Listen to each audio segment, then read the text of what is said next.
Bonjour Benjamin Lucas. Vous êtes député groupe écologiste NUPES des Yvelines et membre du parti Génération. Exactement. Le plan Écophyto surpose la fin de la surtransposition des normes européennes. Nous devons sortir de l'écologie punitive, a déclaré Prisca Thévenot sur notre plateau.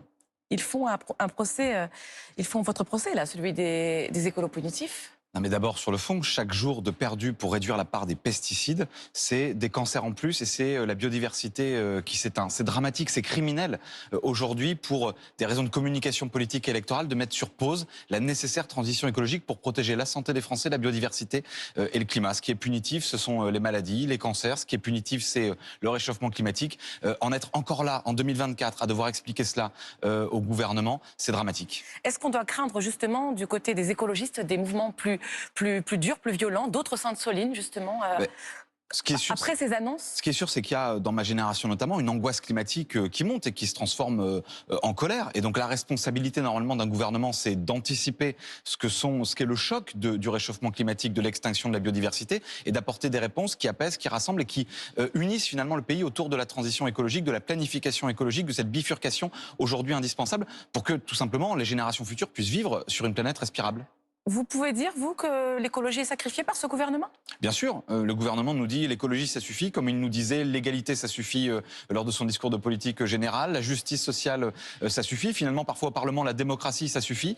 On a finalement avec le macronisme une volonté de tout saccager sur son passage qui est extrêmement inquiétante. Pourtant Fessenheim a été fermé, ils ont limité l'utilisation du glyphosate, des choses ont été faites en termes d'écologie. Mais ils n'ont pas de cap. Regardez, là, on a un mouvement des agriculteurs qui est d'abord un mouvement social, un mouvement pour vivre dignement de leur travail, un mouvement qui porte d'abord sur une contestation systémique de ce qu'est aujourd'hui la réalité du libre-échange qui met dans une concurrence déloyale nos agriculteurs. Et la réponse, elle n'est pas sur les revenus des agriculteurs, elle n'est pas sur la fin du libre-échange forcené comme on l'a aujourd'hui, à peine nous parle-t-on du Mercosur. Elle est sur une mesure qui vise simplement quoi? À stigmatiser aujourd'hui les réponses écologiques. Et on devra faire la transition, y compris de notre modèle agricole, et on devra le faire avec les agriculteurs et en les rémunérant justement pour leur travail qui est un travail indispensable. La réponse du gouvernement n'est pas la bonne?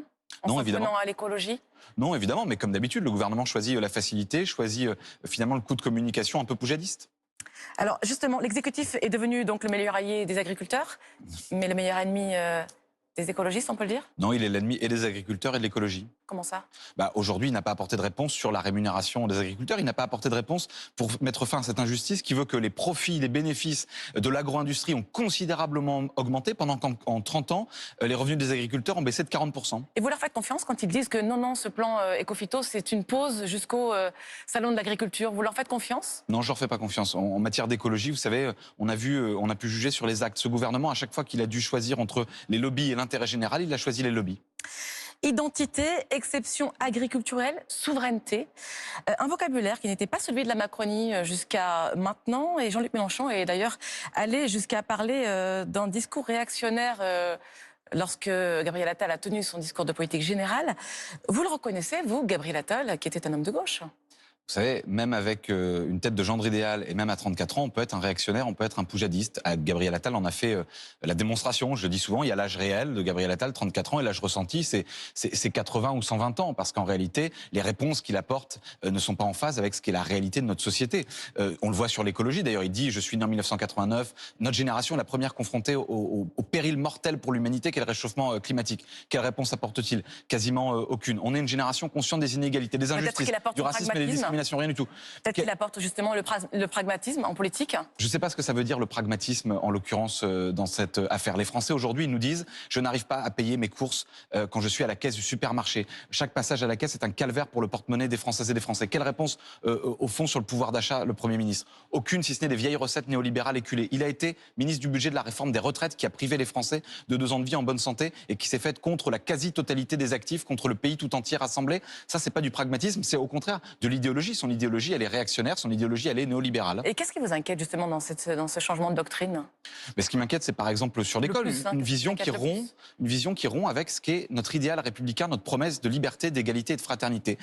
On pense que la République va se construire par l'injonction, finalement par la matraque. On le voit vis-à-vis des jeunes, il y avait un côté tarte à gueule à la récré, sois jeune et tais-toi dans le discours du Premier ministre, qui n'est pas en phase avec la réalité de sa génération, de ma génération, qui aspire à l'autonomie, qui aspire à la liberté, qui aspire à créer, qui aspire à inventer, qui aspire à être libre. Et pour la liberté, il faut de l'égalité. Mais la gauche, face à eux, elle est tellement dispersée et parfois si, comment dire, excessive, qu'il est parfois difficile de travailler avec la gauche, non? Je ne crois pas que nous soyons excessifs quand on dit qu'il faut aujourd'hui préserver, sauver l'école de la République et lui redonner du sens et soutenir Il n'est nos pas enseignantes et difficile nos de enseignants. gouverner avec la gauche aujourd'hui? Je ne suis pas sûr qu'il soit excessif aujourd'hui de dire qu'il faut la transition écologique quand on a les données qu'on a sur le réchauffement climatique et quand on le vit d'ailleurs dans notre chair. Je ne suis pas sûr qu'il soit excessif de dire qu'aujourd'hui il faut remettre de la démocratie quand tant de nos compatriotes s'abstiennent. Sylvain Quérero, le recteur de l'Académie de Paris, a annoncé sa démission.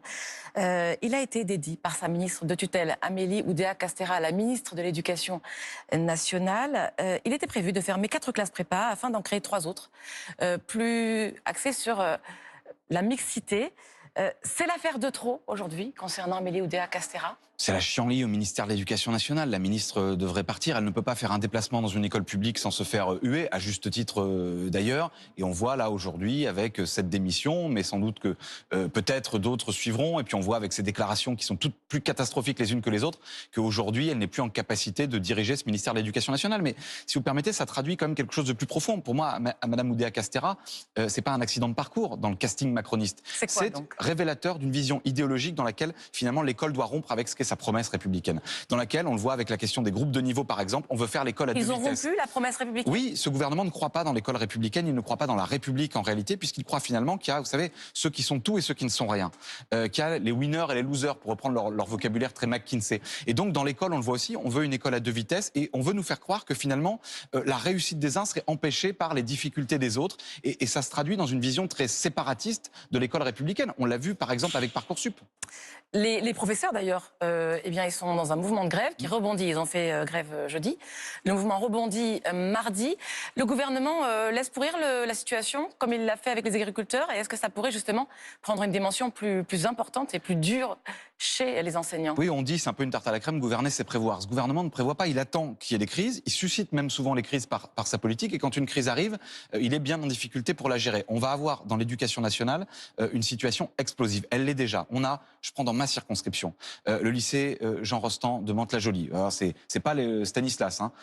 Ils sont en manque de moyens, les personnels souffrent. Et ils demandent une chose, c'est pouvoir accomplir leur mission au service de l'école républicaine. Il n'y a pas de réponse de la ministre aujourd'hui. Il n'y a pas de réponse suffisante aujourd'hui des autorités. On voit l'école partout en difficulté. On voit effectivement que cette promesse républicaine, elle n'est plus tenue partout, malgré, encore une fois, je veux leur rendre hommage, le dévouement des enseignantes et des enseignants, de tous les personnels éducatifs qui font un travail remarquable. Il y a le remaniement qui doit être, la seconde partie du remaniement qui doit être annoncée d'ici mardi, normalement, nous dit-on. Madame Oudéa-Castéra doit sortir. Elle doit partir. C'est oui. le message que doit envoyer l'exécutif?